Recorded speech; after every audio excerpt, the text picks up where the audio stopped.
Absolutely. I think maybe the last 10 minutes of the game, it looked like we were a team, played well, but the first 50, it was disorganized. It was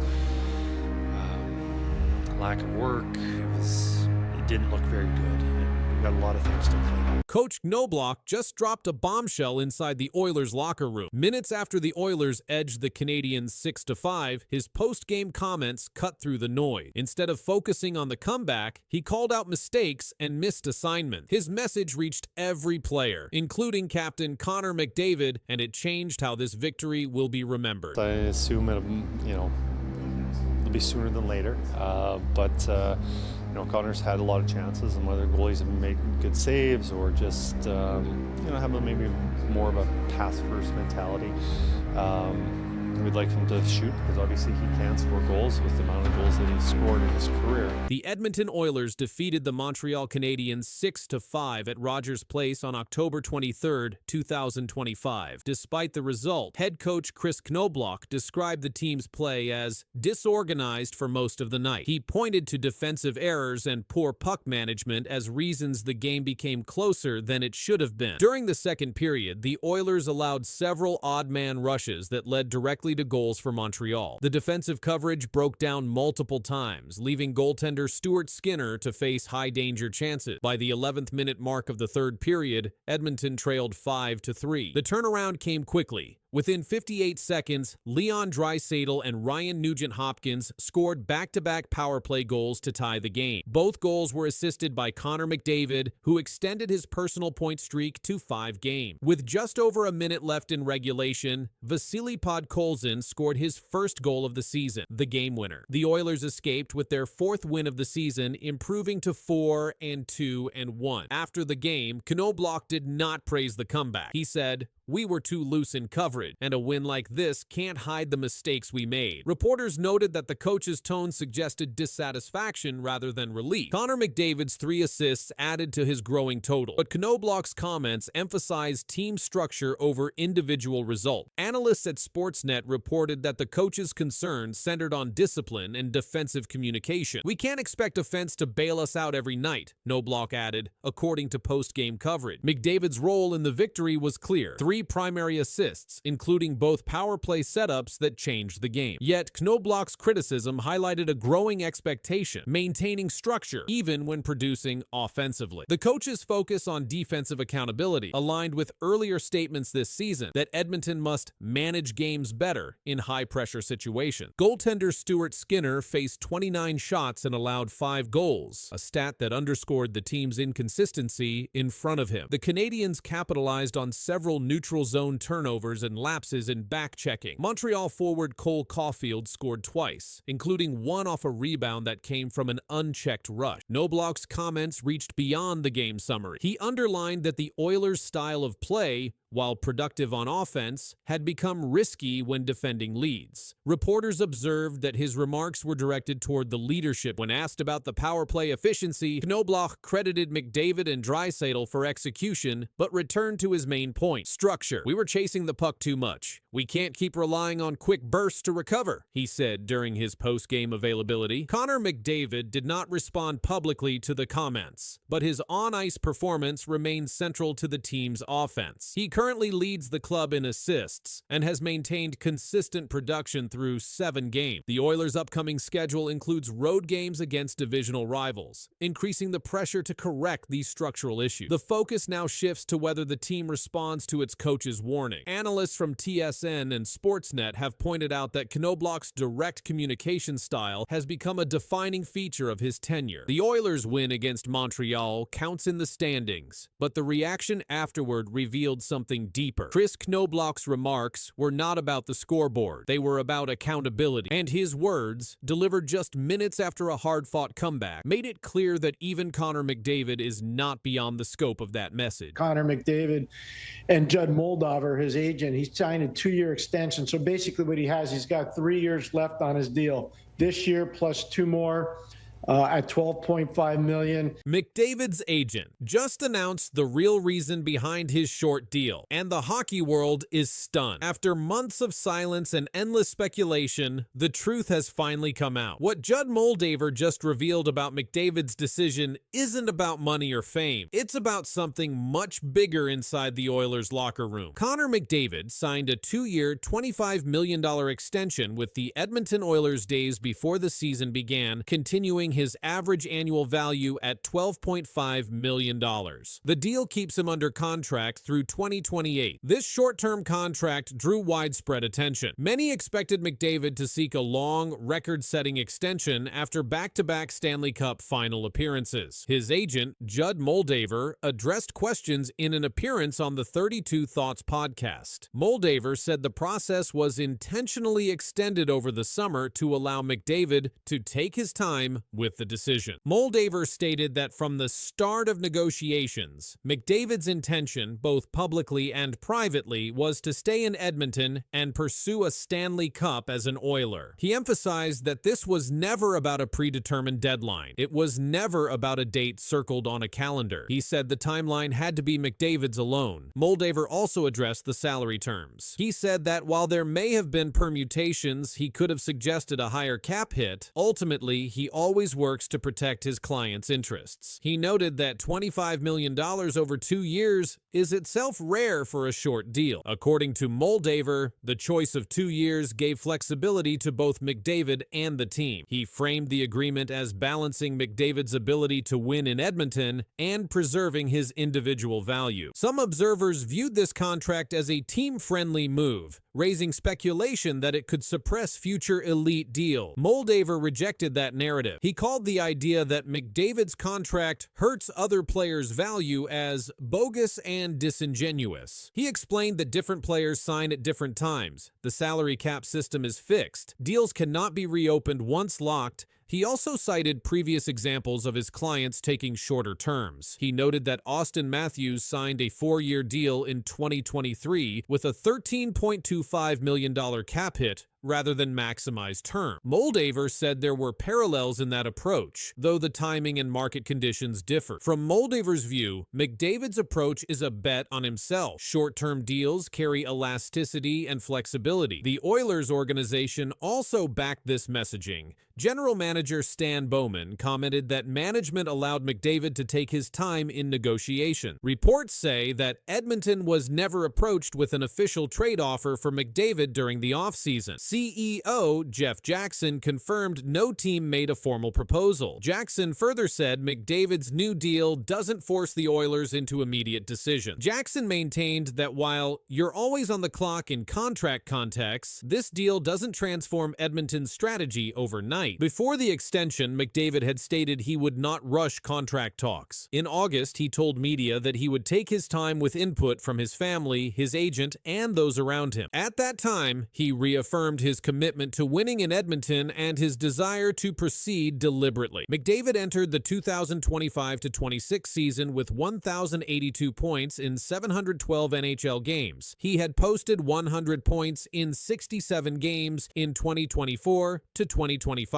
In 2 straight seasons, the Oilers reached the Stanley Cup final, only to lose to the Florida Panthers both times. Given those outcomes, McDavid's decision to accept a short-term, non-increasing cap hit surprised many analysts. Moldaver's statement clarified that McDavid's priority was to stay in Edmonton and give the franchise a chance to compete under favorable roster flexibility. He insisted that this was not about market setting or comparisons, but the best decision for McDavid at this moment. In rejecting the precedent argument, Moldaver asserted that McDavid's contract should not be used as a template for other elite players. Moldaver's framing suggests this short deal gives McDavid and Edmonton options to reassess in 2 years, if the market shifts or objectives change. By emphasizing process, timing, flexibility, and alignment with team goals, Moldaver cast McDavid's short commitment as a strategic choice, not a limitation. Moldaver's revelation adds depth to the headline. The real reason behind McDavid's short deal was not a lack of leverage, but a deliberate plan built over months, aiming to balance competitiveness and future options.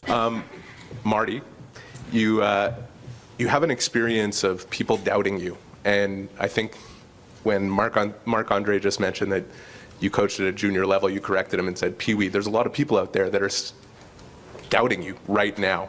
What do you have to say to those people? They were written off, but now they're coming for everything. Under Martin St. Louis, the Canadiens have turned from a rebuilding roster into a relentless, hungry force that refuses to quit. From grueling practices to last-second goals, this team isn't just playing hockey anymore. They're proving that Montreal matters again. All that stuff, you know, as an athlete, as a human, all that stuff that people want to doubt or talk and say and comment, to me, it's all noise. It's always been noise. And I've always been a guy that blocked the noise and gets after it. And that's what I intend to do. Since Martin St. Louis became head coach, the Canadiens have changed. He took charge in June 2022 after a long playing career. He was the 32nd coach in team history. In his first full year, Montreal finished near the bottom. But under his plan, that changed quickly. By the 2024-25 season, the Canadiens jumped to a record of 40 wins, 31 losses, and 11 overtime losses. That gave them 91 points, 15 more than the year before, and their first playoff trip in 4 seasons. These are not small steps. They are proof of change. In May 2025, the National Hockey League named Martin St. Louis one of 3 finalists for the Jack Adams Award. That award goes to the best coach in the league. He was honored for helping Montreal move from a rebuild into real competition again. His work caught the eye of analysts, players, and other teams. Now, at the start of the 2025-26 season, the Canadiens are working harder than ever. Training camp opened with a clear message. St. Louis told his players that every day mattered. Every shift had to mean something. Team captain Nick Suzuki backed that up. He said the group had to come hungry every day. That message stuck. In their recent games, Montreal's new style is showing. They beat the Chicago Blackhawks with a goal in the last seconds, 15.7 seconds before the horn, to be exact. Defenseman Caden Gooley scored that winning goal. It showed that the team doesn't stop pushing even when the clock is almost gone. That type of finish is what St. Louis has been asking for. In that same game, Montreal had 10 power plays. Chicago collected 39 penalty minutes. The Canadiens fired 12 shots on those chances. Those numbers are a sign of control, and also a sign that their special teams still have room to improve. St. Louis said that execution under pressure is part of what separates good teams from great ones. He is also testing new lineups. Reports from Sportsnet say St. Louis may move rookie Ivan Demidov into the top power play unit. Demidov, who joined Montreal from Russia, is already drawing notice. In one game, he stopped a breakaway chance by skating hard back on defense, something St. Louis wants from all his players. Global News reported that this kind of two-way effort is exactly what the coach expects from young talent. It's not just about scoring, it's about playing the whole game. Another player showing progress is Zach Bolduc. Montreal traded for him this fall. In his first 3 games, Bolduc scored in every match. His ice time jumped from just over 13 minutes to almost 17. He earned that through hard play. He also changed the way players train. In recent interviews, he said he wanted practice to feel like real game. He didn't want slow warm-ups or lazy drills. He told players that every shift in practice should mirror how they play when the puck drops for real. He said, "Do what the game demands." That line has become something of a motto inside the locker room. The Canadiens' improvement isn't only on paper. The team looks more organized, more confident. They still make mistakes. Every young team does. But now those mistakes come from trying, not from hesitating. St. Louis said that once players learn his system, he can demand more from them. That's what's happening this season. The change also shows in leadership. Nick Suzuki continues to grow as captain. The coach has made clear that every player must understand his role. In Montreal's system, the defensemen are expected to help the attack. The forwards must backcheck and protect the zone. Everyone moves together. Sportsnet noted that this approach has made the Canadiens harder to play against. Even league insiders have noticed. In a Reuters report from May 2025, St. Louis was called one of the best new coaches in the NHL. His name appeared next to veteran bench bosses like Scott Arniel of the Jets. For Montreal fans, that recognition mattered. It means the work is paying off. His players respect him because he's done it himself. St. Louis played more than 1,100 NHL games and won a Stanley Cup in 2004. before. He knows how to lead because he's been in their skates. When he speaks, the locker room listens. Montreal's hunger is now a defining trait. In interviews, players often repeat that word, hungry. It means they want to win, but also that they're never satisfied. The team's climb from last place to playoff status in 2 years shows that attitude. In a recent report from the Hockey News, St. Louis said this phase of the rebuild is about consistency. It's not enough to compete once in a while. The Canadiens must bring the same level every night. That's how real contenders are made. As the season continues, Martin St. Louis's impact can be measured not just in wins, but in how his team responds to pressure. The Canadiens aren't coasting through games anymore. They chase pucks, finish checks, and skate hard in every zone. Every sign points to a team that has rediscovered its edge. From the front office to the fourth line, Montreal is buying into what St. Louis started. The results are showing on the scoreboard, and across the league, people are starting to notice. The Canadiens have become what their coach demanded, hungry again. Demidov avoided the check. Demidov. Look out, gave it away right on the tape of Pinto. And I think a cross-checking call behind the play. I think it's going to be a slash. A slash, sorry. It's going against Ottawa, and Nick Cousins can't believe it. And he'll go for 2 or less. This has been a parade to the box for Nick Cousins, unfortunately. He's going to take a little slash of Demidov into the hand here. So here's the turnover right here, the middle of the ice. And then there's a chop right on the wrist of Demidov. A rookie star's night ended in pain. Ivan Demidov, slashed down by Nick Cousins, left the ice holding his wrist. The hit didn't just stop the play, it started something bigger. Nick Cousins delivered a two-handed slash right across Demidov's wrist. The Canadiens rookie tried to skate off, but the pain forced him out. He was removed from the game. Before the hit, Demidov was having a strong night. He had already collected 2 assists in the game. He pushed the play against Ottawa's defense and kept creating scoring chances. His skating and passing showed why fans are so excited about him. But after the slash, his night ended early. Head coach Martin St. Louis was asked for an update right after the game. He said, "Not right now. He's still being evaluated, so not right now." That was the official word from the Canadiens bench. The team called the move by Cousins unnecessary. St. Louis added, "There's no need for that. It's an exhibition game. I don't think there's any need for that in the game." Nick Cousins delivered the chop late in the game. This was after a string of rough moments between the two teams. Reports suggest Cousins may have been retaliating after Arbor Shekaj of Montreal had been ejected earlier. Fans were quick to react. Online, they described the slash as cowardly. Analysts said the Department of Player Safety is likely to review the play. That means Cousins could face discipline before the regular season begins. Ivan Demidov's health became the biggest focus of the night. Reports later confirmed he avoided serious injury. Elliot Friedman shared on X, "Don't believe there's any long-term injury concern for Demidov after the slash he took last night." This was seen as good news for Montreal, especially with the season opener scheduled for October 8th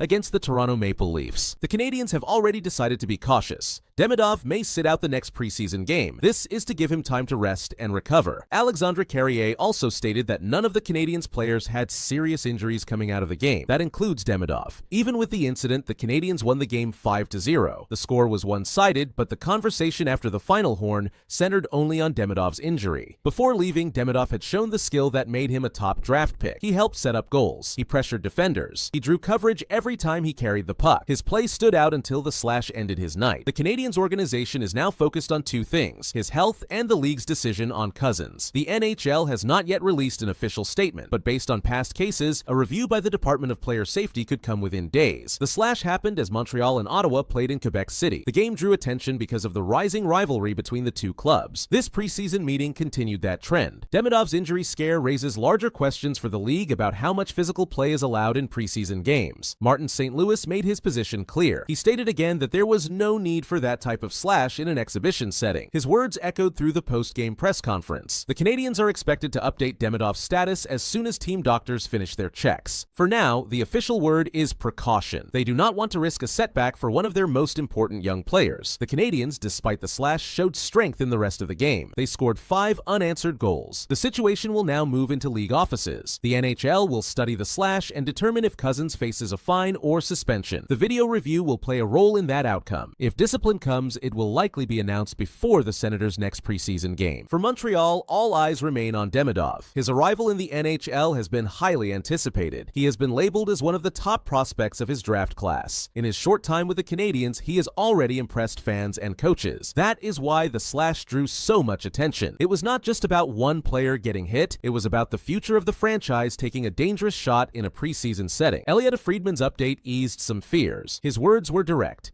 No long-term injury concern. That statement provided the most clarity yet. It pointed to Demidov returning soon, perhaps in time for the season opener. Still, the Canadiens are not rushing. They are expected to sit him at least one game to make sure he is fully ready. The